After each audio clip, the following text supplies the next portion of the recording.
If you're with somebody who actually despises hard work and despises work full stop, how are you going to pay the bills, sis? How are you going to pay the bills? Hey sis, it's Courtney and I'm back with a little bit extra on today's TMS Plus. Today's one, grab some tea, in fact, collect your bag because you may be running away from your relationship after this video. It's okay though. Today we're going to be talking about 10 red flags that he is showing you. Red flags, we avoid them. We run away from them, okay? We don't want to be dating criminals, thieves, liars, cheaters, stealers, all of that. We don't want any of that. And these are the 10 red flags you need to be paying attention to because as women, we can often fall for potential and we don't actually read the signs that are being shown right in front of us, in our faces, flashing like red lights. And so I'm here today in spirit of auntie, spirit of I love you, sis, yeah? I am here to talk to you about the red flags that you need to run away, just turn around and run in the opposite direction. Number one, he is inconsistent. Inconsistency is one of the biggest traits that you need to run away from when it comes to men and people you're dating. Why? Because it proves that people aren't giving consistent amounts of effort. Inconsistency leads to turbulence. It leads to feeling insecure. Why? Because you don't know what you're getting. You don't know if today he's going to be happy, he's going to be positive, and tomorrow he's going to be negative, he's going to be angry. You have no idea. There's a whole bunch of inconsistency. Or he just can't stay committed to what he says he will do. Or he's just not being committed to the things that he says you're going to do. So if you've agreed that every week you're gonna go for a date night, sometimes it happens, sometimes it doesn't, and he just doesn't seem to care. Now, don't get this messed up. With these red flags, we're not talking about, times where he slips up here and there. Red flags are consistent signs. They are things that keep popping up over and over again and traits that you keep seeing carry through. If there's anything he's consistent with, is he's consistently inconsistent. If there's one thing you can trust him to be, it's inconsistent. And that's something you do not want. You don't want that turbulence and you just don't want that uncertainty. We want to have peace in our relationships in order for them to be healthy. And sometimes having an inconsistent partner makes it hard to have peace. Number two, not following through. Is he somebody who says he's going to do something and just never does it? He always is at the beginning of a new journey, but he never seems to be finishing what it is he starts. Not following through is one of the biggest issues in relationships because you don't know if you can trust what somebody says.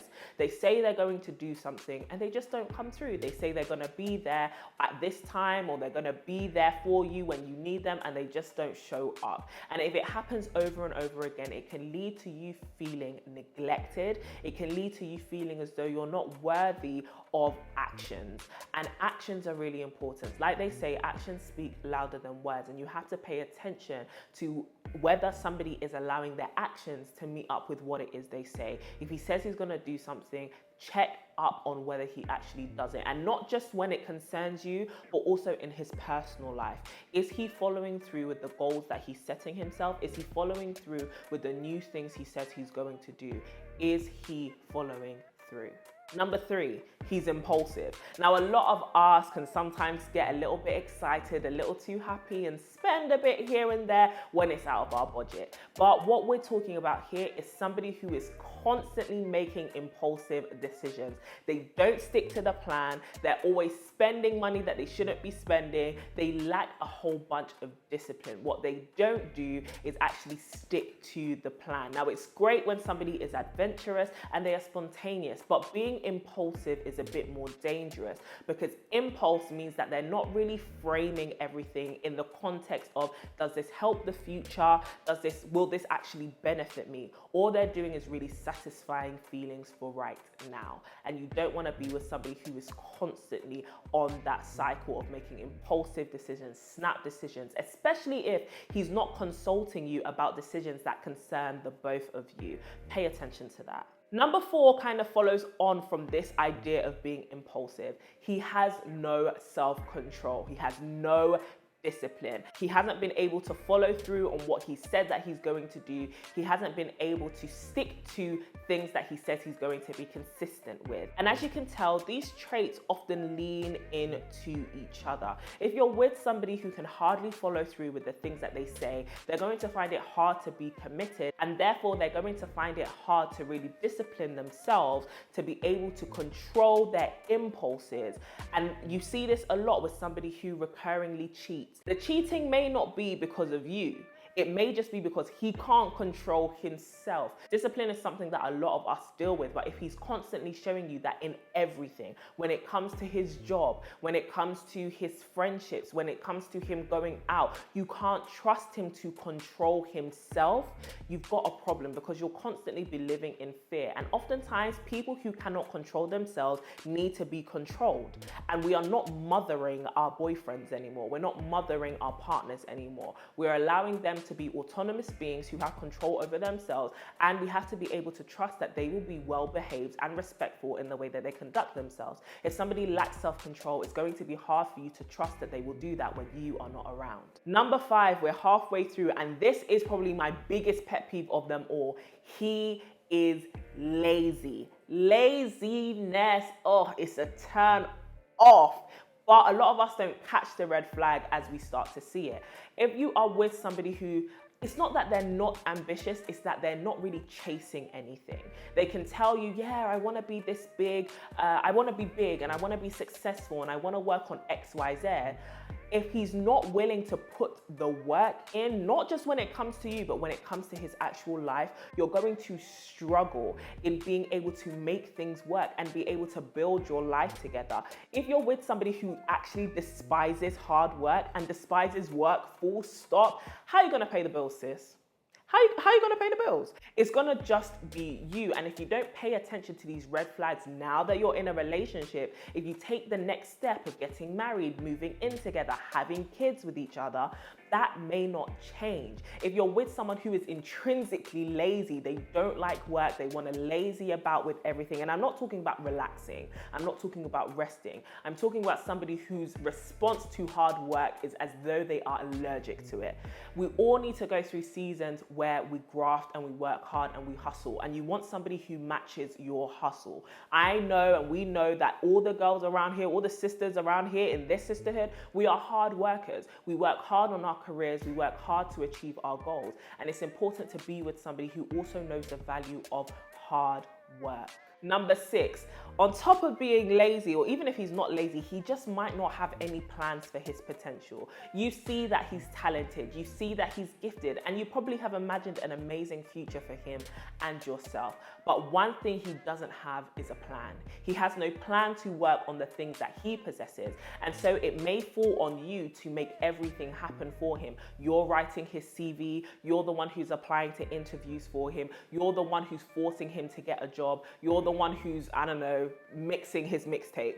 At the end of the day, you need somebody who has a plan for their potential outside of you. Somebody who is pursuing their purpose, their destiny, and has drive within them to become all that they need to be, so that they're not only impressing you, but they can also feel a sense of fulfillment within themselves. Don't get with somebody who has potential but doesn't have a plan. Is he creating an action plan to take him from point A to point B, or is he just feeding you sweet nothings and you're looking into his potential hoping that it will become something? Number 7, now this one is a pet peeve of mine, along with laziness.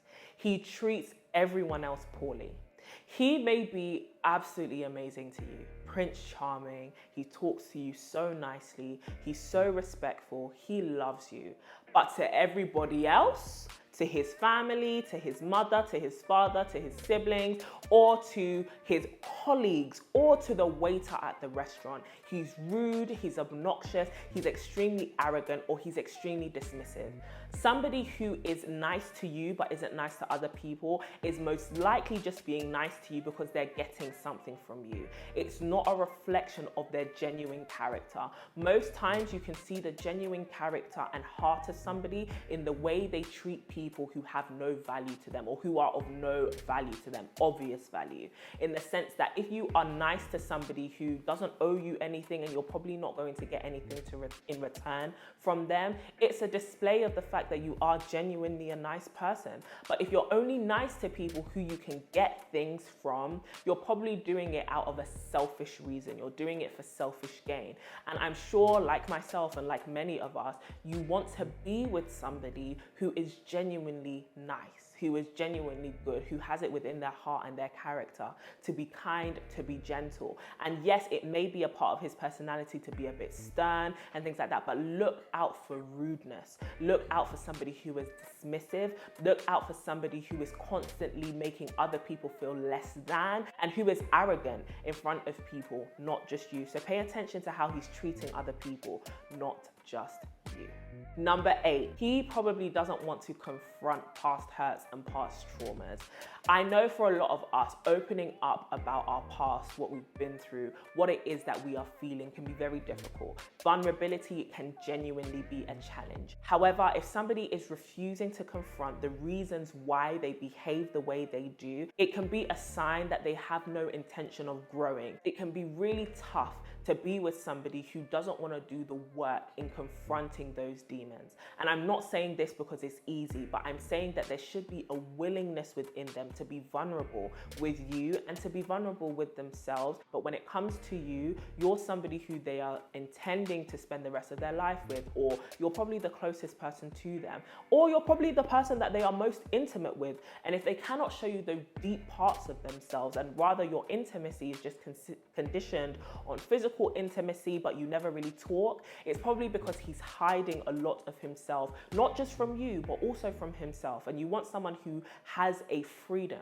to get in touch with those parts of themselves. And it doesn't have to be with you. I'm not saying that you have to become his therapist, but I am saying if you do need to recommend for him to go to therapy or start doing the inside work, he should be able to be vulnerable enough with himself to let himself know, actually, there are some things there that you should deal with. Now, this may not apply to everybody, but I think that therapy is something that most people should actually go through just so they can get to know themselves a bit more and find explanations for why they act the way that they do. Number 9, he cannot admit when he is wrong. A massive red flag is when somebody is always right.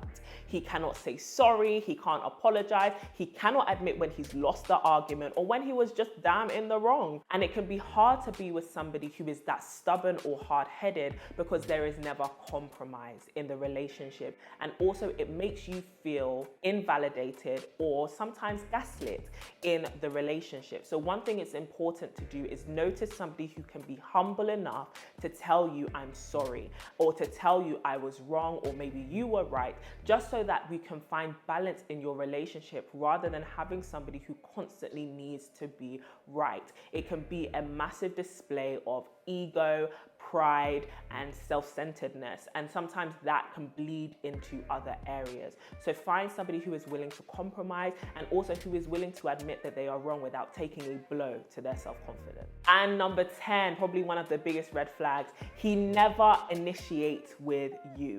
You're the one leading the relationship, you're the one making all of the decisions. He's a bit nonchalant about everything and he doesn't really care what happens. You're the one who is taking hold of all the reins. And whilst you may have a dynamic in your relationship where somebody may be more dominant or more confident than the other, and it's no problem whether that's the woman or the man, you may have a situation where he's completely checked out from the relationship. He actually has no interest in making effort towards you and showing you that he's also pursuing you, making sure that you are happy, and actually taking into consideration your needs without you telling him to do so. Again, we're not mothering our partners anymore. anymore. We're not there being their parents. What we are going to do is allow them to be independent people and show us through their own actions that they like us, they want us, they love us, and they care for us to be happy, and that they care for our growth. So pay attention to whether he initiates things with you, whether that be dates, whether that be sitting down with you and saying, you know what, babe, let's go through our finances. Let's actually figure out what's going to happen for our household. Let's think about how our relationship is going, or just initiates conversation, or even initiates sex. Let's make sure that we are with people who desire us and desire to see our relationships whole and functional. You shouldn't be the only one doing all of the work. So we hope that these 10 red flags gave you a little insight into whether you're in a toxic situation or not. We wholeheartedly hope that you are not, but you might be. And if you are, there is no shame in having to leave a relationship because you've seen evidence that things aren't going to work. So we will talk to you very soon. If you like this video, give it a thumbs up. Drop a comment, some other red flags, because a lot exist, way more than 10. So drop a comment of some other red flags that our sisters could be noticing.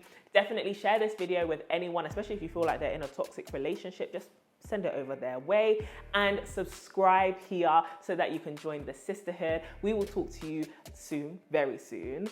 And as always, keep glowing and growing.